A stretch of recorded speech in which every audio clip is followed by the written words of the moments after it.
औरत पर्दे की चीज है। इदा खरजत, जब औरत बाहर निकलती है तन्हा, इस्तशरफहा शैतान, तो उसके पीछे पीछे शैतान भी लग जाते। इसीलिए तो अल्लाह के नबी ने फरमाया, अल्लाह ने कुरान में कहा वक़र्न फी बुयूतिकुन्ना, no need to come out from the house. जरूरत नहीं है औरत को घर से बाहर निकलने की। हाँ, अगर कोई जरूरी पड़ जाए, नहीं है घर में, बाहर है, तो जाए, बाहर जाए, पर्दे में मलबूस होकर के जाए, अकेली न जाए, किसी को साथ में ले ले, किसी महरम को ले ले, न हो तो कम से कम किसी बच्चे को साथ में ले ले। इन्नल मराता औरतुन इदा खरजत इस्तशरफहा शैतान, क्या औरत को बाहर नहीं जाना चाहिए।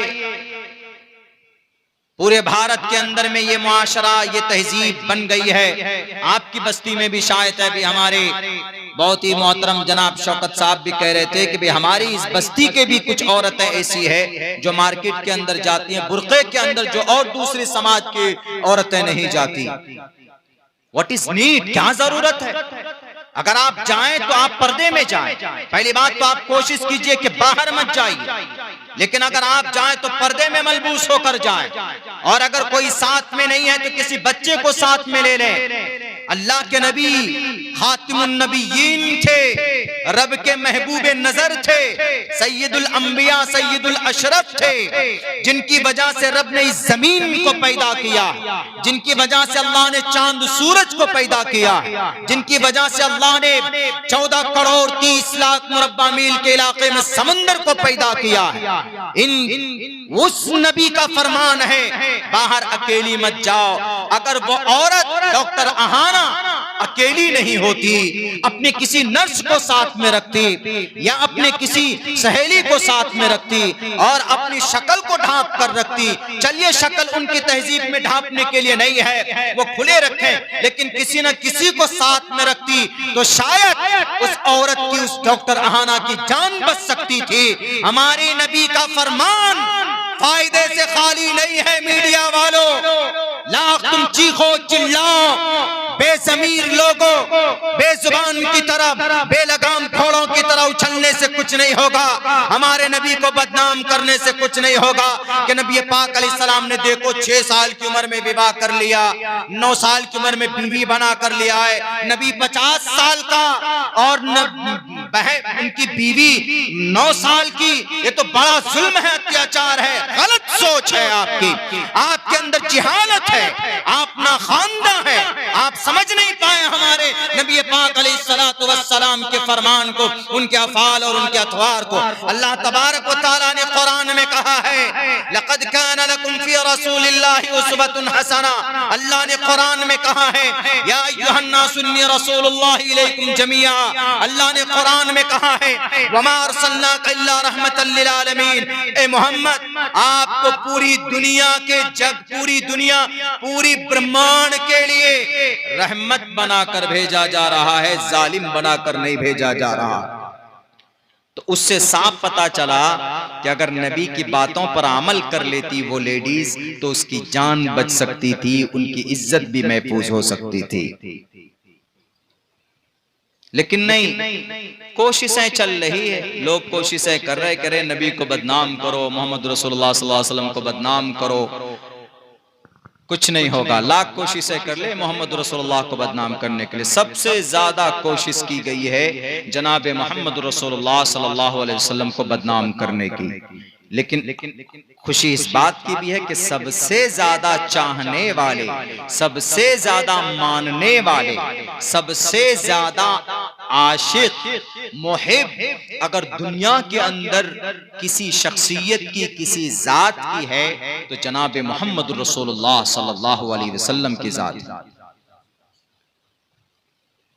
हमारे हिंदू भाई कहेंगे do you have any kind of proof? Rigveda नारायण सम महाप्रियो मसीयज्ञ। नाराशंस ऐसा व्यक्ति है महाप्रिय, बहुत प्रिय, लोग उनसे प्यार करेंगे। लोग उनसे मोहब्बत करें। 2750 साल पहले इस धरती पर एक बहुत बड़ा प्रिंस पैदा हुआ, एक बहुत बड़ा शहजादा गौतम बुद्ध सिद्धार्थ बोध गया में पैदा हुआ। 30 साल के लिए जंगल में चले गए। वहां जाने के बाद वो 30 साल के बाद आए तो उनका दावा था कि मुझे वाणी हुई, मुझे ज्ञान प्राप्त हुआ, मैं वेदी हूँ। वेदी का मतलब जानकार। मेरे नाम के साथ चतुर्वेदी लगाया, चारों वेदों का ज्ञानी। गलत है, अगर लगाना ही है तो अठर्वेदी लगाई, इसलिए कि मैं पुराण भी जानता हूँ, मैंने उपनिषद को भी पढ़ा।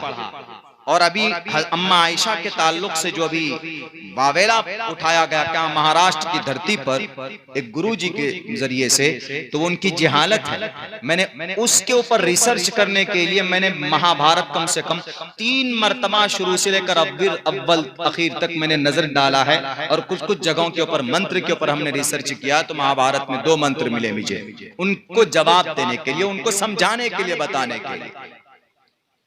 तो बैरक है, ये मेरा शौक है दुनिया के धर्म को पढ़ना। आप भी पढ़ सकते हैं, ऐसा नहीं है कि मैं आसमान से उतरा हूं, आप भी पढ़ सकते हैं, मेहनत कर सकते हैं, लेकिन चीजें एक जगह मिलती नहीं है तो लोग परेशान हो जाते हैं तो छोड़ देते हैं। तो बैरक है, जनाब मोहम्मद रसूलुल्लाह सल्लल्लाहु अलैहि वसल्लम के बारे में उन्होंने क्या कहा है गौतम बुद्ध सिद्धार्थ ने, कि मैं एक बुद्धा हूं। बुद्धा का मतलब ज्ञानी, बुद्धा का मतलब ऐसा ज्ञानी जिसको ईश्वर ने उसको ज्ञान दिया हो। आप कैसे समझ सकते हैं? यानी कोई नबी हो, नबी को ज्ञान कहां से मिलता है? आसमान से मिलता है, यानी अल्लाह की तरफ से दिया जाता है फरिश्तों के जरिए से, उसी को नबी और रसूल बोलते हैं। तो उसको पाली जुबान में बुद्धा बोलते हैं। तो गौतम बुद्ध सिद्धार्थ ने कहा मैं तो एक साधारण बुद्धा हूं, मैं एक नॉर्मल बुद्धा हूं, मेरे जाने के बाद एक आखिर में एक बुद्धा आएगा, उस बुद्धा को मानना। आखिर जमाने में कौन आए? जनाब मोहम्मद रसूलुल्लाह सल्लल्लाहु अलैहि वसल्लम आए, और आखिर बुद्धा आएगा, आखिरी बुद्धा यानी आखिरी नबी। और हमारे मोहम्मद आखिरी नबी थे। खुदा का कुरान कहता है मा काना मुहम्मदुन अबा अहदिम मिन रिजालिकुम वलाकिन रसूलुल्लाह व खातमन नबिय्यीन। गौतम बुद्ध सिद्धार्थ भी हमारे नबी की तारीफ करने वाले, और बहुत सारे लोग हैं। मैं एक एक का नाम लूंगा तो इसी में काफी 10 से 15 मिनट चला जाएगा, लेकिन नहीं, बस इतना समझ लीजिए कि अल्लाह के नबी अलैहिस्सलाम को पॉपुलर होने के लिए, फेमस होने के लिए अल्लाह तबारक व तआला ने उनकी शख्सियत को ही बनाया था, उनका काम ही काफी है।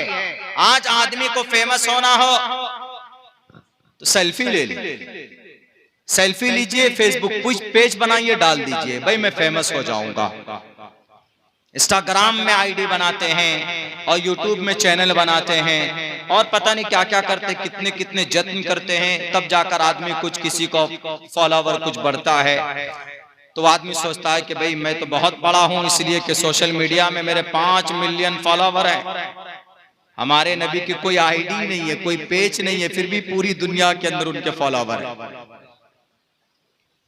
कुदरत की तरफ से, अल्लाह की तरफ से, हमारे और आपकी तरफ से नहीं। अल्लाह के नबी अलैहिस्सलातु वस्सलाम ने आज क्या, अब से 1500 या 200, 2000 या जब तक दुनिया रहेगी उस वक्त भी अगर कोई मसला सामने आएगा तो हमारे नबी पाक अलैहिस्सलाम की जीवनी उस मसले को सुलझाने के लिए काफी है। जिसको समझ में नहीं आती है बात, वही कहते हैं अरे मौलाना आपके नबी कैसे इतने बड़े रोल मॉडल हो सकते हैं? आपके नबी ने तो 9 साल की बच्ची को बीवी बनाकर लेकर आए, 6 साल की उम्र में विवाह किया आपके मोहम्मद ने। क्या जवाब है नौजवानों आपके पास? कोई जवाब नहीं है। सिर्फ पूछ लिया जाए आपसे कि सलमान खान कितने भाई से, आप कहेंगे कि भाई इतने भाई, उसका बाप का नाम है ये भी बता दोगे। शाहरुख खान की कौन सी फिल्म ने कितनी कमाई की आप शायद ये भी बता दोगे। अब कितने महीने के बाद कौन सी फिल्में आ रही शायद आप ये भी बता दोगे। लेकिन आपसे पूछ लिया जाए कि मोहम्मद इब्ने अब्दुल्लाह का दादा का नाम क्या है, यू कान टेल देम, आप नहीं कह सकते। आपसे पूछ लिया जाए कि मोहम्मद रसूलुल्लाह ने 11 शादियां क्यों की थी, आप नहीं बता सकते। आपसे पूछ लिया जाए कि मोहम्मद अलैहिस्सलाम के बेटे कितने थे तो आपको नहीं मालूम है। आपसे पूछ लिया जाए कि वजू में कितने फराइज है, आप दाएं बाएं घूमे घूमेंगे, देखेंगे, आपसे पूछ लिया जाए कि वजू में गुस्ल में कितने फराइज है, गुस्ल फर्ज, गुस्ल जब करने जाते तो कितने फराइज हैं, आप नहीं बता पाएंगे। नमाज पढ़ते हैं तो क्या क्या शराइत है नमाज पढ़ने के लिए, नहीं बता सकेंगे। अरकान नमाज कितने, नहीं बता पाएंगे। ये जवानी किस लिए है, अल्लाह ने आपको बॉडी किस लिए दी है, अल्लाह ने आपको जिंदगी किस लिए दी है। मेरे नौजवानों, इन चीजों को जानने की कोशिश करो, पढ़ने की कोशिश करो। 2000 साल तक गुलामी करने वाली कौम पढ़ कर करौज सुरिया पर पहुंच गई।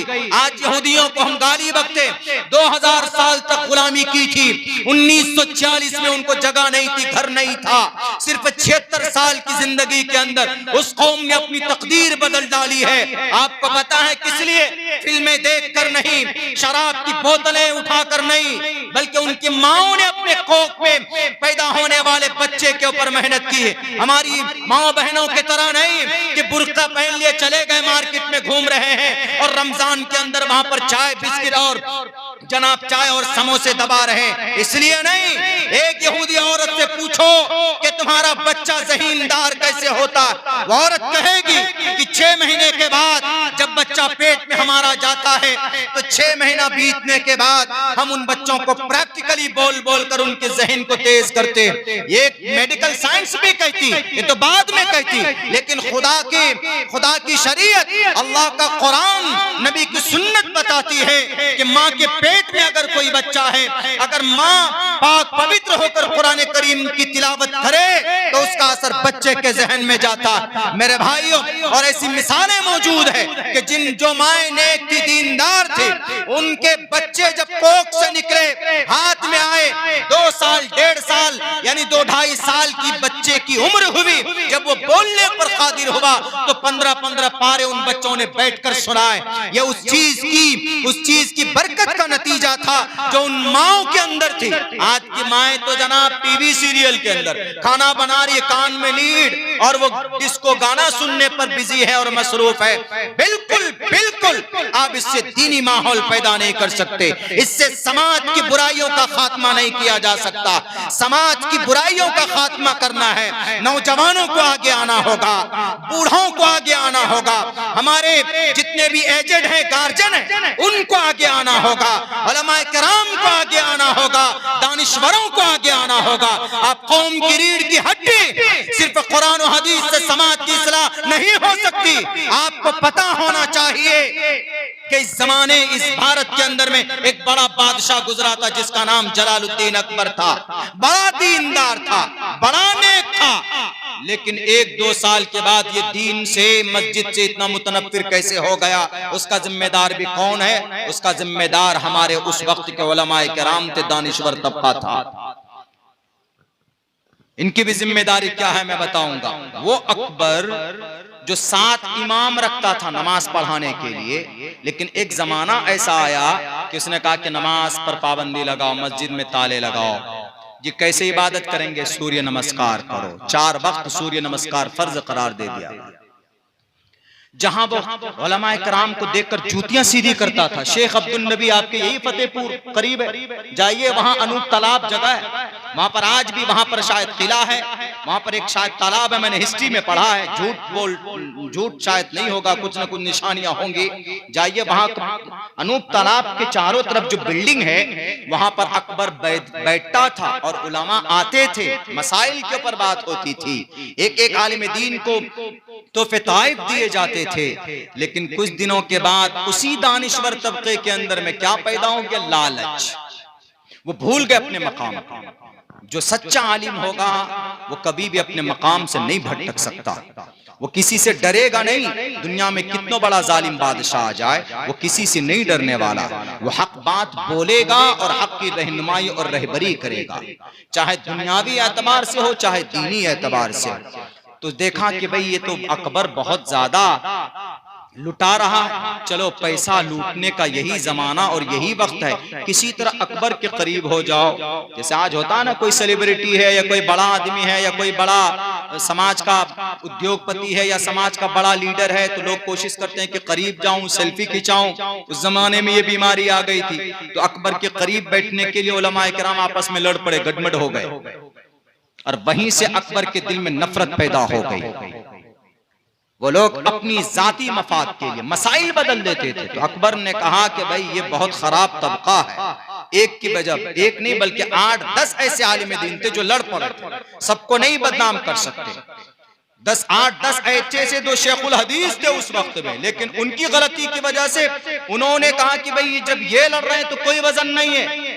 ब्राह्मण लोग आए, उन्होंने बड़ी शांति से बात पेश की। तो उन्होंने कहा कि ये दीन अच्छा लग रहा हमको ब्राह्मणों का, और उन्होंने आहिस्ते आहिस्ते एक नया दीन, एक नई शरीयत बनाई, उसी का नाम दीन इलाही रखा और पूरा तंत्र यंत्र लगा दिया। पूरा तंत्र, शराब खाना बनाया, जुए का अड्डा बनाया, और जनाब मैयत को जलाने का सिस्टम बनाया, और जनाब गुस्ले जनाबत जो जरूरी था यानी हाजत यानी हम बिस्तरी के बाद तो उसको पहले करवाया, ताकि नहीं हम बिस्तरी के बाद में जो मर्द औरत के बीच में इख्तिलात होने के बाद में जो इस पंप निकलता है जिसको मनी बोलते हैं, तो ये तो पाक चीज है, तो ये पाक अमल है, यकीनन पाक अमल है। लेकिन चूंकि उस अमल की वजह से गुस्ल फर्ज हो जाता है तो शरीयत यही कहती है। तो उसने कहा उस वक्त के बड़े जो करीब होना चाहते थे बादशाह के, तो बादशाह को खुश करने के लिए बादशाह के मन के मुताबिक मसला बताते थे।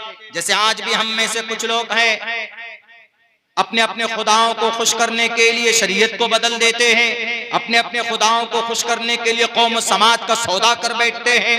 इसीलिए लानत है ऐसे लोगों पर, ऐसे ईमान वालों पर कि जो अपनी कीमती ईमान को, कीमती दौलत को अपनी दुनियावी ऐशो आराम के लिए बेच डालते हैं, फरोख्त कर देते। मेरे भाइयों बैरक तो बहुत सारे मसाइल, लेकिन एक आलिम दीन खड़ा हुआ और सीना तान कर कहा कि जलालुद्दीन अकबर तू बेदीन एतबारे नदारत, तुम बेदीन हो, तुम्हारी बात का कोई एतबार नहीं है। शरीयत तुम्हारी अब्बा की घर की चीज नहीं है कि तुम इसको बदल दो। शरीयत किसी की नहीं, शरीयत अल्लाह की है, अल्लाह, और अल्लाह भी इसको मुकम्मल कर चुका, इसमें कोई तब्दीली नहीं होगी। अल-यौमा अकमलतु लकुम दीनकुम व अतममतु अलैकुम निअमती व रज़ीतु लकुमुल इस्लाम दीना। कोई तब्दीली नहीं हो सकती।